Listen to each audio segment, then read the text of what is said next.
বন্ধুরা, আজকে আমি আপনাদের জন্য সয়াবিনের যেই রেসিপিটা নিয়ে চলে এসেছি, এই রেসিপিটা খেতে এতটাই সুন্দর হয়। রুটি, লুচি, পরোটা এগুলো দিয়ে খেতে তো ভালো লাগেই, ভাত দিয়েও খেতে কিন্তু ভীষণ ভালো লাগে।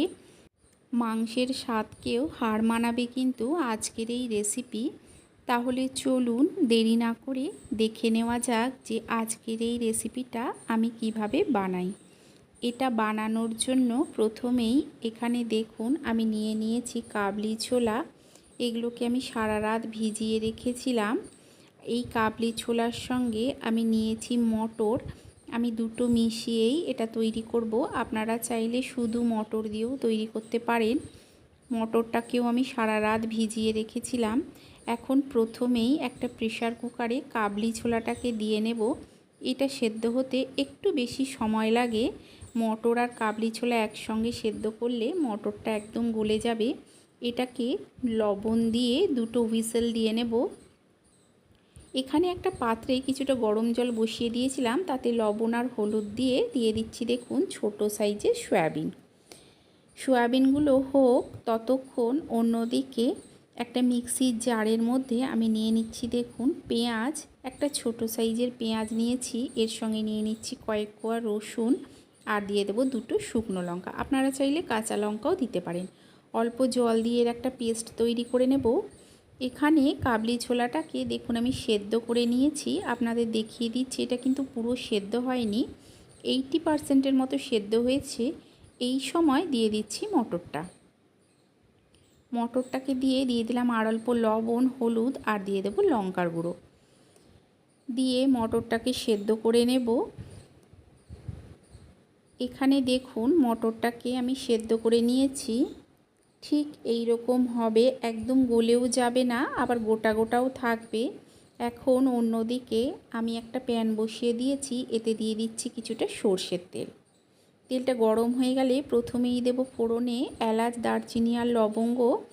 ফোড়নটাকে কয়েক সেকেন্ড ভেজে নেব যাতে গরম মশলার ফ্লেভারটা এই তেলের মধ্যে সুন্দরভাবে চলে আসে। দিয়ে দিচ্ছি গোটা জিরে।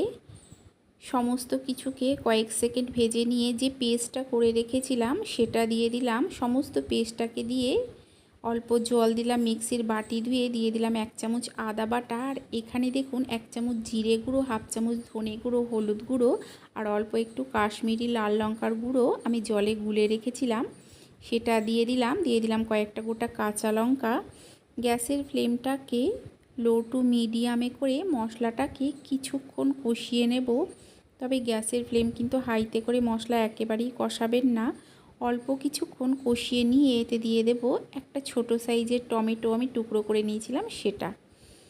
টমেটোটাকে এই মশলার সঙ্গে মিশিয়ে কষিয়ে নিতে হবে। গ্যাসের ফ্লেমটাকে লো টু মিডিয়ামে করেই মশলাটাকে কষাবো যতক্ষণ না মশলার কাঁচা গন্ধটা সম্পূর্ণভাবে চলে যাচ্ছে আর তেলটা আলাদা হয়ে চলে আসছে। মশলাটাকে যদি হাইতে করে কষানো হয়, অনেক সময় কি হয় মশলার কাঁচা গন্ধটা থেকে যায়, তখন কিন্তু খেতে ভালো লাগে না। একটু সময় ধরে লো টু মিডিয়ামে করে এই মশলাটাকে কষিয়ে নেওয়ার চেষ্টা করবেন। এতে কি হবে, মশলার কাঁচা গন্ধটাও চলে যাবে আর রান্নায় খেতেও ভালো লাগবে। দেখুন মশলাটা আমার প্রায় কষানো হয়ে গেছে।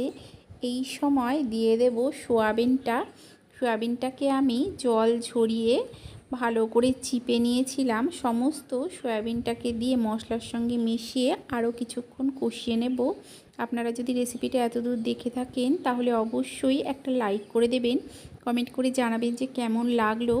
নিজেদের চেনা পরিচিত মানুষের মধ্যে শেয়ার করে দিয়ে তাদেরকেও দেখার সুযোগ করে দেবেন।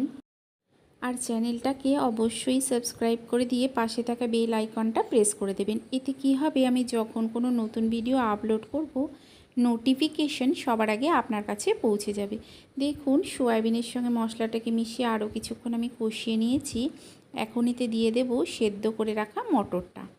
সমস্ত মটরটাকে দিয়ে মশলা সয়াবিনের সঙ্গে ভালো করে মিশিয়ে নিয়ে দিয়ে দেব স্বাদ অনুযায়ী লবণটাকে দিয়ে গ্যাসের ফ্লেমটাকে লোতে করে দেব। লোতে করে ঢাকা দিয়ে এটাকে কিছুক্ষণ হতে দেব। কিছুক্ষণ পর ঢাকাটা তুলে নিলেই তৈরি এই রেসিপি। তৈরি হয়ে গেছে। আপনারা এইভাবে একবার বানিয়ে খেয়ে দেখবেন, আশা করছি আপনাদেরও ভালো লাগবে। তাহলে চলুন আপনাদের সঙ্গে দেখা হচ্ছে আরও একটা নতুন ভিডিও নিয়ে।